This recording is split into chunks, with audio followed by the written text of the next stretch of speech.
Hello, everyone. Thank you for joining us on our third episode of Summer in Life.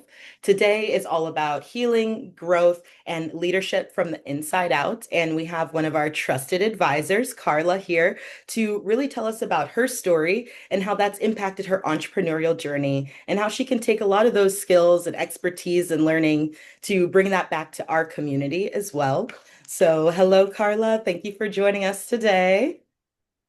Hi, Summer. It's great to be here. I'm so excited to talk with you. Oh, I'm so excited to have you on the podcast too, and especially not me just talking to some screen, and Right. having this conversation and the engagement. Like we talked about, you have a lot of experience in the podcast world, but maybe before we get into some of that, you can tell the community who you are and kind of what led you down the path to do work in the radical remission space. Yeah, I'd love to. So I'm Karla Mans Giroux. I am a certified radical remission health coach and a nationally board certified health and wellness coach, and I specialize for people with cancer. And as a metastatic breast cancer thriver myself, I know what it's like. I've been there. So this is where my heart is to help other people that are on a similar journey. And before being diagnosed and starting this career, I was in the corporate world as a change management project manager, did all sorts of different things within the corporate community. So got some different background, but it was my own cancer journey that really led me to where I am today, and a great opportunity to leave the corporate world and start my own coaching business. And I'm just thrilled to have been able to do this for the past 5 years because it's heart-centered work and it fills me up, and it actually doesn't really feel like work. I like to say that I am either having fun or being of service. Oh, I love that. And I can definitely relate to that too, because when I was starting the Sprout community, it really was just a passion I had. I Mhm. love development. I love entrepreneurship. I want to build the life that I envision for myself through, getting better and learning and putting myself out there, and taking those risks. So I definitely relate with like that passion, that heart that you pour into your business. And that's also one of the reasons why I wanted to have you as an advisor as well, because there are a lot of businesses that people can do that, they could sell them off and they're like goals. Like that's what I want. Like I want to get rid like I don't think I could ever like make waves with the Sprout Right? community. Yeah, I get it for sure. So exactly what is radical remission for those that might not know what that is? Right, right. So for those people who have cancer, some people know what it is, but not everybody. So the Radical Remission Project was founded by Dr. Kelly A. Turner. She actually did the research, then wrote the book and started the workshops and all of this. And what Dr. Turner was doing was her PhD research work at the University of California, Berkeley. She was an oncology, um, you know, uh, um, excuse me, she was doing her PhD dissertation work, but had been an oncology social worker. And what she decided she wanted to research was remission from cancer, what normally gets called spontaneous remission. And when she found a gentleman who'd had this spontaneous remission, she said, "Oh my God, we got to learn. What did he do? How did he do this? Everybody needs to know this." Nobody was studying it. And she came to find a bunch more people who had had these spontaneous remissions. And as she did her research, she took a trip around the world, 10 different countries, 10 months, and spoke to the people that had the remissions or their healers and practitioners that helped them. And a lot of it was alternative. So it was really people who had gone through a conventional approach that failed. They were sent home on hospice, and they went off and did their own thing, and lo and behold found remission and are alive and well 10, 20, 30 years later. And so she really wanted to know what they were doing. And so it's a lot of folks where conventional failed or they took an alternative approach never did chemo or any of the conventional medicines, and really felt like we had something to learn from what these people had been doing. And so what came out of her research were 10 lifestyle factors that were common among all 1,500 plus of these radical remission survivors. So that was her term because she felt like there wasn't anything spontaneous about it. People really worked hard to find remission. And so the book came out of it, the New York Times bestseller. It's a 10-year-old book now, but she followed it up with another one called Radical Hope and a docu-series called Radical Remission.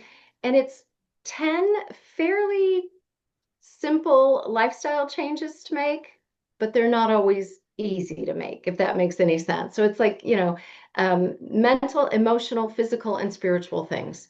And a lot of people can wrap their head around the physical, like, okay, got to change my diet, got to exercise, and take some herbs and supplements. But the other seven factors, the emotional, mental, and spiritual ones, are things people don't really think of when they think of their health and how to overcome a cancer diagnosis.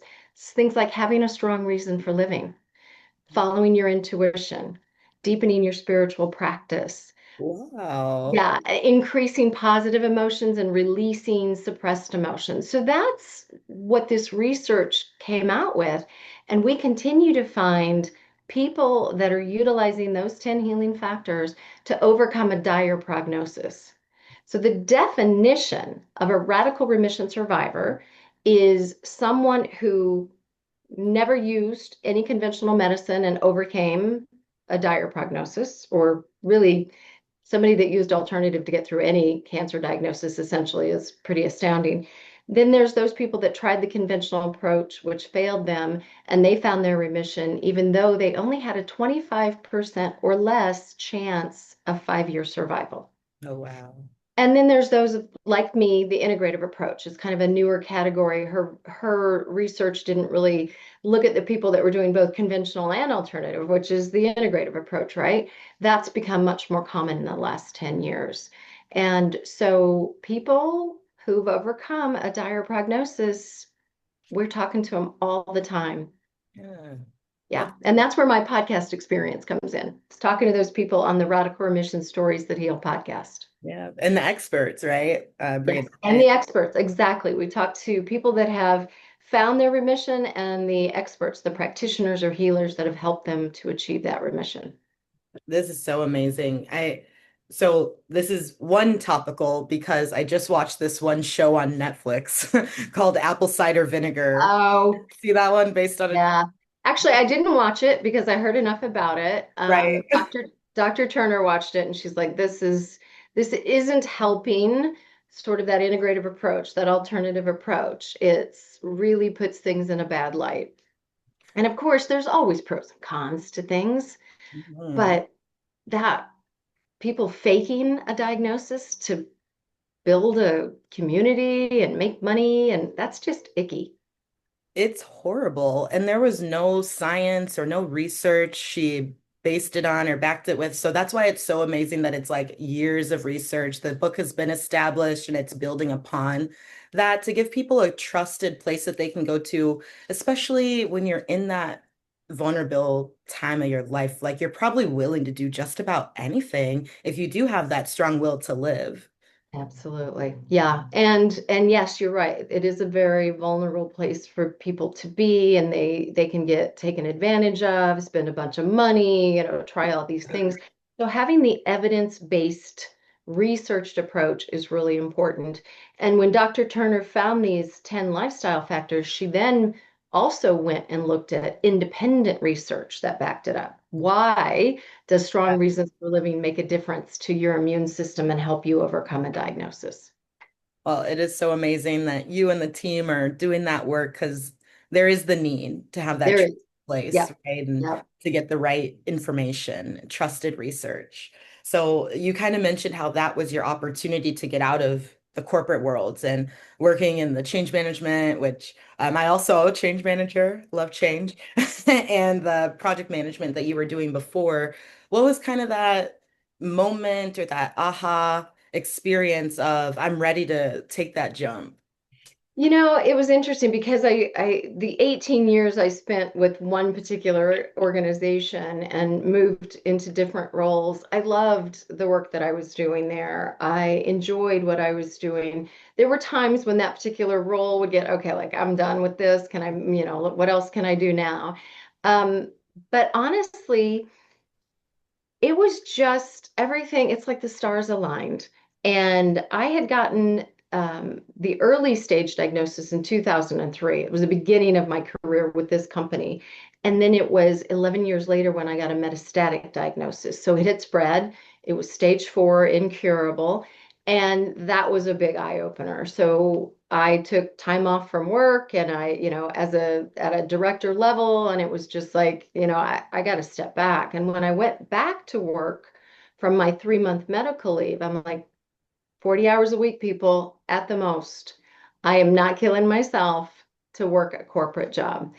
And I was lucky enough to be stepping back into a new role. And it had been sort of in the works. I knew it was coming when this diagnosis showed up. And so I knew I was stepping back into this role that hadn't existed before. This was the change management role. And I got to create it and make it up as I go. Nobody had any like, so and so did this before you. You should be doing that. And the real plus was that I had a European boss. And the Europeans don't work quite the same way the Americans do. Not that they don't have a good work ethic, it's just that they don't take it home. They work their 40 hours. Now, this isn't, true of everybody, but they aren't working like the Americans. They aren't working 60, 80 hours a week. They aren't giving up their vacations for it. They are taking the month of August off, whatever it is. Yeah. So having a European boss, he was very conscious of how's it going? Is everything okay? Are you able to manage this? Because he knew that my priority was my health and well-being, and that I needed to not stress out and kill myself over work. So that was a beautiful opportunity. And then it just things went on for a few years. That was 2014 to late 2014. So 2015 when I stepped into that role, and in 2019 the organization decided to move headquarters from one location to the East Coast, and I said no thanks, don't want to move, and I got a nice big fat severance package. Yeah. And when they announced that, they gave us plenty of notice on it. And it was 2018 when I attended Dr. Kelly Turner's Radical Remission workshop. So I went and took the workshop, learned all about it, learned that there was coach training, and that if I wanted to become a radical remission coach, I could go through that training in 2019. So when the announcement came, I'm like, great, I'm going to go get my coaching certification now. So I worked on that while still working for the corporate organization. And it all sort of closed up at the same time. It's like, okay, I got my coaching, got my radical remission certification, and out of the corporate world. And it was late 2019, early 2020. And then the world shut down. So it was a little bit of but I pivoted. I learned how to do it virtually. It wasn't hard. We can do workshops virtually. We can do coaching virtually. So that's really what I've been doing since 2019. That that story, I love it just because I love the universe and I always feel like the Right. universe is like conspiring for us, you know, Indeed. be honest Indeed. and true, right? Because those opportunities are out there. And I feel like a lot of people are kind of like the Sprout community, right? A lot of them are in my boat where the business is either just getting started or they're getting the Mhm. pieces together to launch it, right? And Yep. they're still fully committed to that other job. And that other job's probably paying the bills. And you Right. don't always see that light at the end of the tunnel of like, when am I going to hit that point? When am I going Yeah. to get that peak where it's time to Yeah. be able to transition off? So it is kind of reassuring to hear that it wasn't just overnight. Right. Oh, I want to start this tomorrow and just quit my job tomorrow. The pieces Yeah. were in place. You kind of were able to say like, this is covered, check. This, even though it did kind of Mhm. just come through the universe, like you had those pieces down before you were able to take the big jump. Yeah, and it's really, it's a scary leap to make. And I had a severance package to help me make that change. And I'll be honest, the 5 years, well, no, about 5 years, because it really was 2020. It's not like I could necessarily live off my income. I have a partner. Dual income. I'm not alone here. And this work fills my heart. That corporate job really set me up financially. So for somebody that really wants to make a leap, it's going to be, a scary leap. You're going to want to be really, really sure that it's going to be something that can sustain you for the long term. But learning how to really put things like this job that's paying your bills, you got to give it your all, but 100% is 100%. You don't have to give 120%. And if you can find the passion, it's gonna happen for you nights and weekends until you really feel like you can make that leap. Yeah. And Yeah. not only seeing the opportunities in front of you, but like acting on those opportunities. It's different taking risks in entrepreneurship versus taking risks in business, or at least from my experience, the work that I do right now for that company, they like taking risks there. I don't feel like maybe I'll feel like, oh, someone's going to yell at me, but it just feels like safer in a way Yeah. do making decisions and taking actions for my own business, which you would think like you have no one to answer to. Isn't that an easier decision? Mm-hmm. Mm-hmm. But it does feel different because when it's just you and it's you and your income and yeah, it's like, oh, can I really do this? When it's somebody else's business and it's a big corporation, definitely there may be a risk to your career path at that organization, but it's not you personally really so much on the line.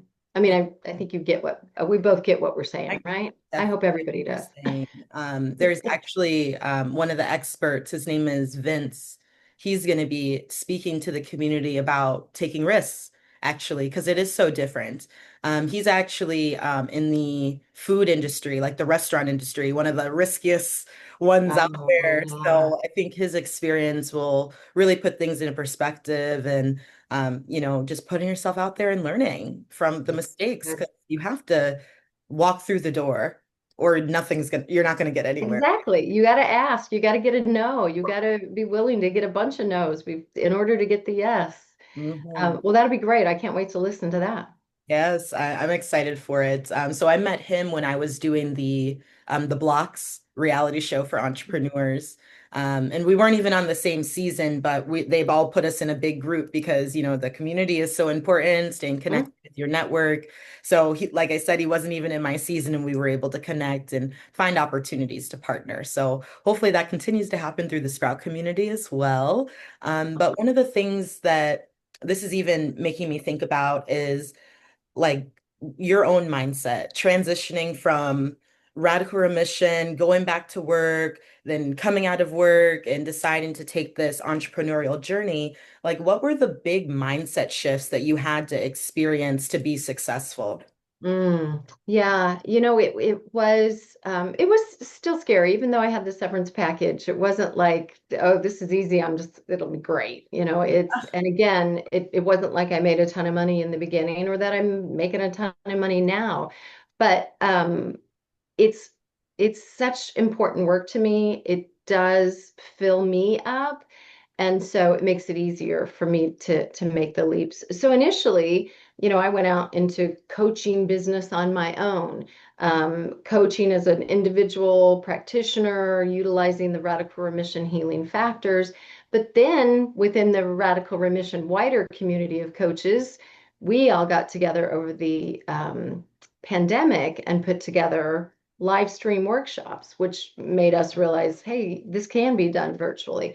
Then I paired up with somebody, right? So I found somebody that really resonated with, and our work styles complemented each other, and that's been a lovely thing. So that helps with that.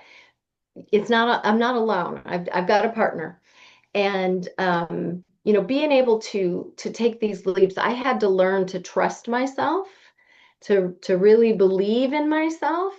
And while it was funny because while I was able to do that for my health, I wasn't as easy to do it when I was thinking about business or how could I do this thing on my own. So thinking about how it translated, like, wait a minute, I trusted myself. I believed I could heal. I believed that I could manage this stage 4 cancer diagnosis like it was a chronic disease.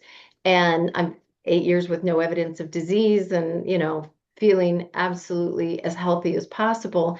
So it's like, okay, let's apply that. Thank you. Yes. Let's apply that learning to business. Like, okay, I can trust myself. I can believe in my ability to do these things. And I think that was the biggest difference for me is when I finally, got that. Like, it takes time though. It's usually a process. We don't just go, "Oh, I should trust myself," and all of a sudden you trust yourself, right? Yeah, definitely a journey, especially Mhm. for those people that always have that little thing in the back of their head saying, oh no, that could be better, or no, like that's not the choice you should make. And it really makes you kind of self-doubt a little bit, but you're so right. Being able to stay true to yourself and true to your vision is like kind of half the business of the business because you have to have people be able to resonate with you and resonate with your business. I love the way you put that. Authenticity is just so important to me, like in my day to day. And I've seen in my experience through the Sprout community how important it is to be authentic and genuine. And like, Yeah. I was talking about my last podcast, it didn't feel like me, it didn't feel right, right? Yep. Able to pivot to something that felt a lot more me and a lot more of what I would want people to look at and think of the Sprout community. So that trust in yourself and it's something we all have to remember. Yeah. Yeah. And you're right about that little voice that's always nagging at us. It's that negative self-talk, that self-doubt, that, who am I that I think I can do something like this? And I believe that a big piece of helping us through that is learning to trust our intuition, which happens to be one of the radical remission healing factors. But we're not taught about our intuition. We're not ever really like encouraged to use it. And some of us think, oh, I don't really have intuition. We do. We all do. It is physically a part of every single human body. It is scientifically proven. And when we start to tap into that intuition and hone it and practice listening to it, then we can tell the difference between the intuitive voice and that nasty little self-talking, self-doubt, Yeah, critical voice. little gremlins. Yes. Yeah, and they're there all the time. You're never going to get rid of it. Mm. But if you can start to distinguish one from the other, it can be really helpful. So that is one of the things that I was looking at some resources for into our resource center, just because of that same thing. We don't recognize our intuition usually, and it's something that we've been given, like actually for survival. So if Exactly. we don't know what we sound like or what our intuition sounds like, it could really lead us down the paths that aren't true to ourselves. Hmm. There was this thing I was reading about. Like about your hunger and just like knowing when you're actually hungry. And that type of intuition has like kind of gone out the window for a lot of people because now it's kind of like you're supposed to eat at this time. Oh, Yep. everyone's going to lunch at 12. I'm eating at 12. Maybe that's just the time you can eat, right? I don't know how everyone's schedules are, but Right. they're like all these cues that tell you when you should be hungry instead of you being like, oh, I'm actually hungry and maybe it's like 2:30 and you're just having Hmm. lunch. Hmm. So a lot of those things, like we're kind of societally programmed to go in that direction. So a lot of what we want to do in the Sprout community around mindset is retraining our brains, reprogramming them so that you can get back in touch with yourself and stay true to your path. And like you said, be able to tell the difference between what's coming from my gut and what's coming from the little gremlins. Right, right. And there is scientific evidence that our intuition is located at the base of the brain, but also in the gut. Very similar neurons in two different places. So it's true that when you get that feeling in your gut, it's truly your intuition speaking up. So I have a great book that I can recommend for intuition. It just happens to be called Radical Intuition. No association with the Radical Remission Project, but Kim Chesney is an expert in intuition, and it is an amazing book if people want to learn more about intuition and what they can do to hone theirs. Oh, that would be so great. And I'll make sure to get that one and maybe post a Sprout read for Yes, coming up, good. getting in touch with our intuition because I it highly is so recommend it. important. Mhm. And you've mentioned community as well a few times, getting in touch with the radical remission community to really jumpstart what you've been able to create today. So, Yeah. can you tell me a little bit more about what your network and what your community means to you? Oh my gosh. The community is huge. The community, so I have a community of clients, and literally my partner, and I created a community for people that were going through a cancer diagnosis. And it's a beautiful community of support and resource sharing and connection. And some of these women, mostly women, 98% women, have been with us for 5 years in this membership community. And they're looking for people that are, doing what they're doing, follow, walking the path of a diagnosis, but with an integrative approach, a healthy, holistic, approach to it. That's a beautiful community. That fills me up. We give them so much, they give so much back to us. And then I have my community of radical remission coaches. So others that have been certified that in the beginning, when I first got certified, there was okay, we'll meet every month for a year. And then after the year was over, there wasn't any more meetings. And it's like we lost touch, we didn't have the community.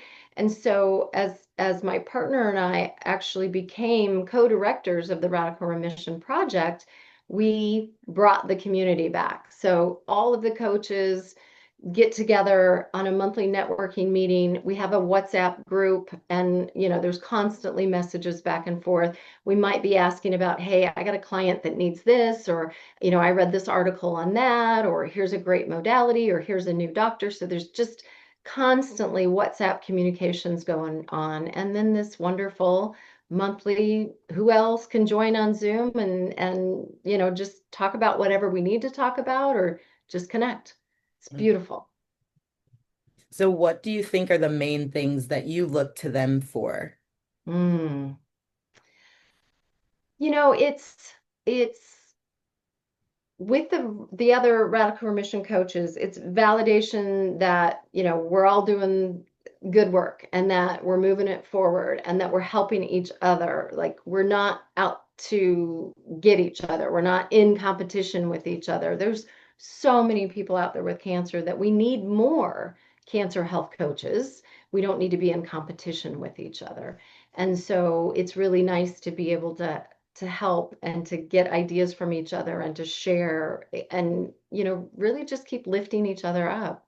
Yes, that's exactly what I want to build in the Sprout community. Just we're all on the same train. Let's learn together. Let's grow together. Let's lift each other up, celebrate the wins, pull each other up when there's some challenges, Yeah. and not have to do it alone. I think that a lot of the solopreneurs is a term I hear a lot. I Yep. am apparently. So a lot of the solopreneurs, they think that they need to do it alone. In the beginning, I thought I had to do everything alone, and you don't really need to. And I Mm-mm. want to make this community, the Sprout community, specific to any industry because there's so many opportunities for like partnerships. Just like you mentioned, you're able to come together, brainstorm, and collaborate on a virtual workshop, and that's never existed Mhm. before. I've been able to meet so many different partners through just becoming like the founder I am today. And it's like, why shouldn't I share this connection with someone else? Or why shouldn't I bring them in and have them speak to us? Or, if they got it, let's share it if we can. Absolutely. Yeah.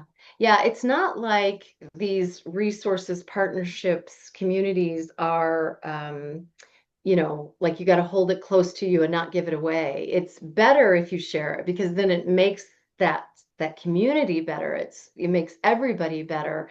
And so I just really feel like we should all come from a place of abundance, not a place of lack. Like don't hang on to it like I'm the only one or, it'll be a problem. And it can be lonely being a solopreneur. I started that way, and I'm like, I really love having a partner. Not always easy to find a perfect partner.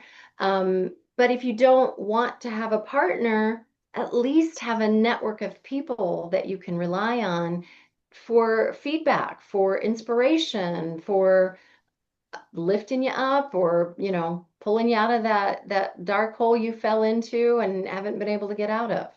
Mhm. I know for me, like in my career in the past, before I started the Sprout community, it's always been such a big reliance on the network. I love my mentors, coaches, and even peers that engage in that type of feedback and Yeah. development with me. I've always loved my network, and I feel like I'm powered by people, and I love Mhm. learning with others and just experiencing things with others. And I hope that as we continue to build the community and get these like-minded folks and really start to amp up the energy, they'll be able to see that through all of our channels. One of the Yeah. things that has been on my mind recently is just that we just started doing events. Everything's kind of through social media right now. How do I show people what this experience is supposed to be like when we're just getting started? And there's nothing Right. really to point to say it's going to be like that.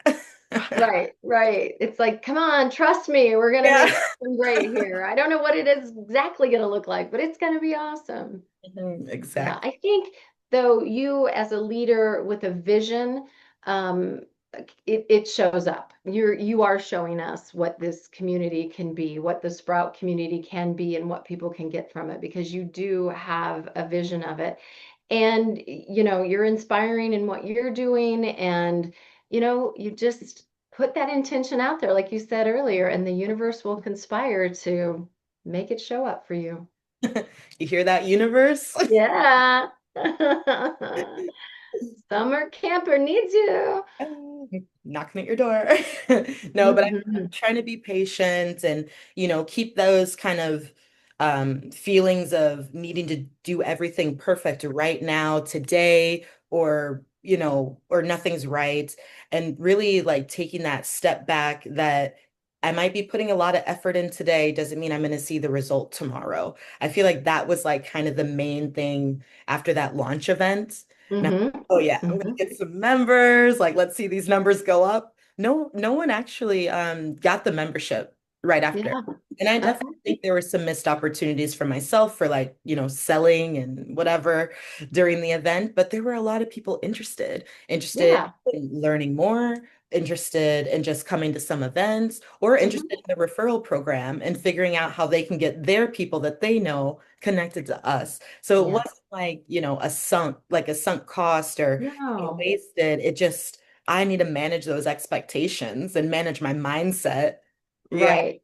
And manage what does success mean? So for that event, what does success mean? And you were thinking, oh, 20 signups for Yeah. membership. And if you didn't get that, it's okay because those people are still out there listening to you. They're interested. And it just may take them a little longer to like, okay, I'm not quite ready yet. And then, they may come on board or bring other people, or there's all kinds of ways it can be successful. So you're right. We always have to manage our own expectations and be patient. It does take time.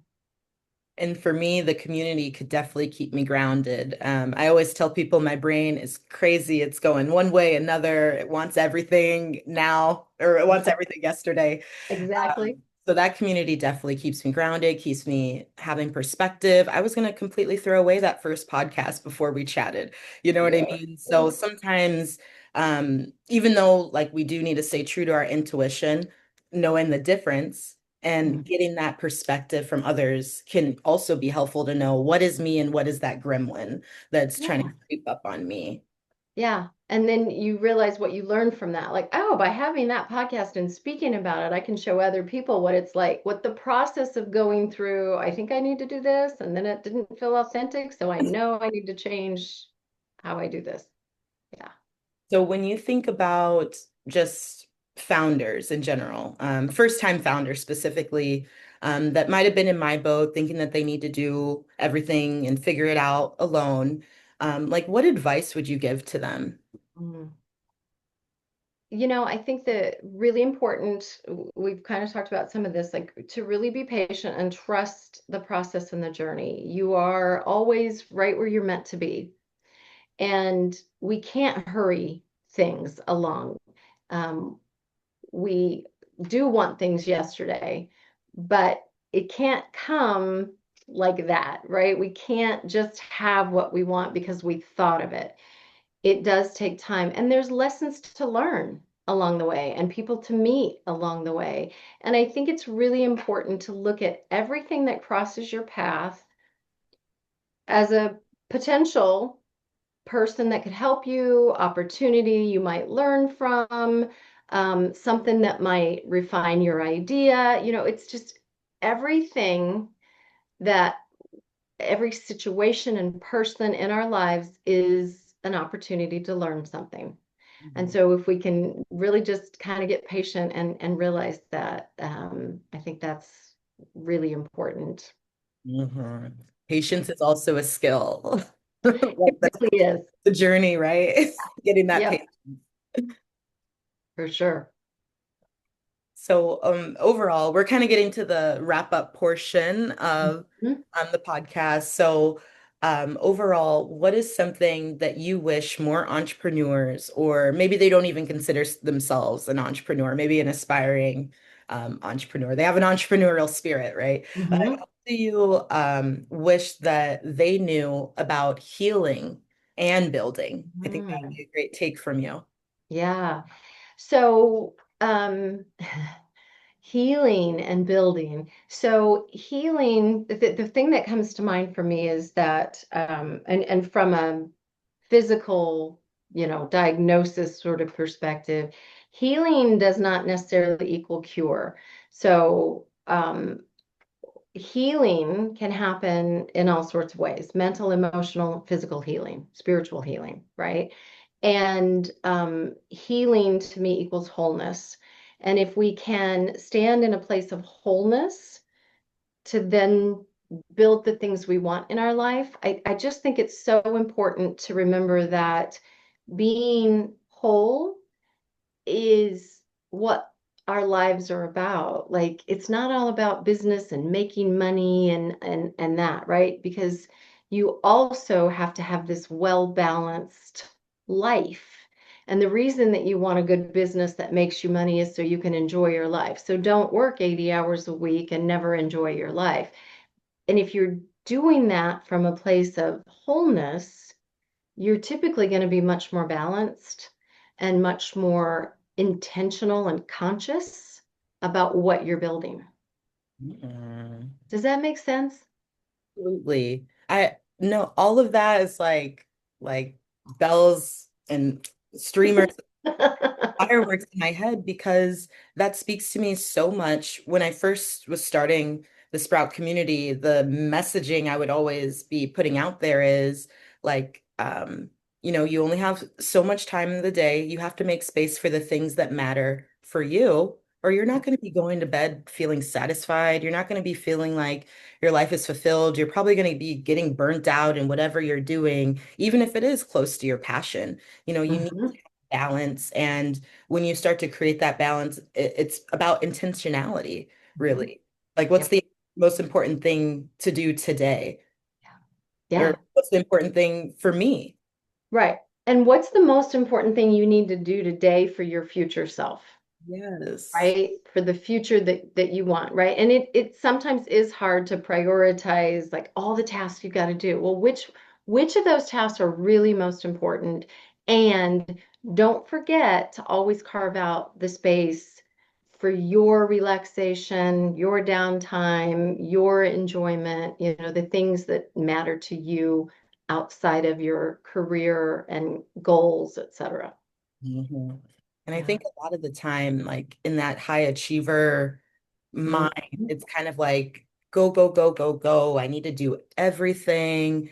Everything needs to be great. And that's like making it better for their future self. Right. But really, how much of those things are contributing to those goals? Right. So And there perfection is not is required. anything, and it's not possible in anything. So everybody just throw away the perfection mindset. It doesn't work. There was a tool. I think it's in our resource library right now. The Eisenhower Matrix. Have you heard Oh of yeah. that one? Hmm. It's such Yep. a good tool. I It is. just proposed that to one of my coaching clients for recommendation to help them get their priorities in order. But for those listening, if you haven't heard of the Eisenhower Matrix, it's a tool to help you prioritize the things that you think you have to do. And I always say it that way because once you go through the exercise, you'll realize I don't actually need to do it. Right. So it will help you categorize these different tasks. Maybe you do need to do it. Maybe you need to schedule it for later. Maybe you need to delegate it to someone else. That perfectionism holds us off a lot from that delegation sometimes Right. as well. And then sometimes there are tasks that you put into that last quadrant that is delete. You think you Yeah. need to do it, but it's not actually getting you closer to your Hmm. goals. And that's actually one of my favorite tools. I learned about that one. I learned about that one in like kind of more of a project management, time management type of class, training for work. And I Yeah. use that in like my personal life. I use I that in love. business. Yeah, Yep. it just helps me get things on paper and think out loud, right? Yeah, I created a version of that from a health and wellness perspective. Like for my clients, like here's what you need to just not do anymore, or here's what you need to give to somebody else. When you think about just the people are like, I'm so busy, he leads a full-time job. I'm like, don't make it a full-time job. Give up some of the crap. Who you don't need to be the one doing the laundry and the vacuuming and certain things that we all think I got to get this done at home, especially moms, wives, mothers, they've got all this stuff, but anyway, I love the Eisenhower matrix because it is so useful. See, that's why we got you on the board. The advisors, because you get it. I think that the reason I wanted to have the advisors as well is I don't know it all, and I'm okay saying that. I want to learn and grow from others, but I also want to have that trusted place to just kind of vent to, maybe bring in, I need some help on something where I know that you've been through it before. Not to say the members have not been through it, but I know your story. We actually, for the audience, Karla and I know each other through my mom. So Mhm, yeah. we've been hearing about each other for so long, and now we're able to partner on this and see how much the thought leadership is aligning. And I've really been enjoying working on this stuff with you and just being able to pick your brain and keep moving forward. So, Oh my gosh. And I love it too. Thank you for asking me to be on your advisor board. It's such an honor and a pleasure to help and to be able to offer what I have learned. And I'm, not necessarily an expert on everything, but yes, I've walked this path for a little bit longer. So yeah, love it. fabulous. And I think this is a great third slash first episode to wrap this Right. podcast. Yeah, so everyone listening, thank you so much for tuning in. Actually, before we wrap up, Karla, is there anywhere that you want to share with the audience of where they might be able to find you if they want to learn more or Yeah. they are a potential client for Radical Remission as well? Yeah, absolutely. I mean, everybody's life has been touched by cancer in some way at some level. So, um, my private email me there at Karla at healthnavs.com, and it's Karla with a K. And then I encourage everybody to check out radicalremission.com. So go to the website www.radicalremission.com and you'll find all sorts of information and resources in our podcast and all kinds of good stuff for anybody that's on a healing journey, wants to prevent cancer, anybody in your life has it, highly recommend the books, etc. Fabulous. Thanks for sharing those resources where we can stay connected and learn more.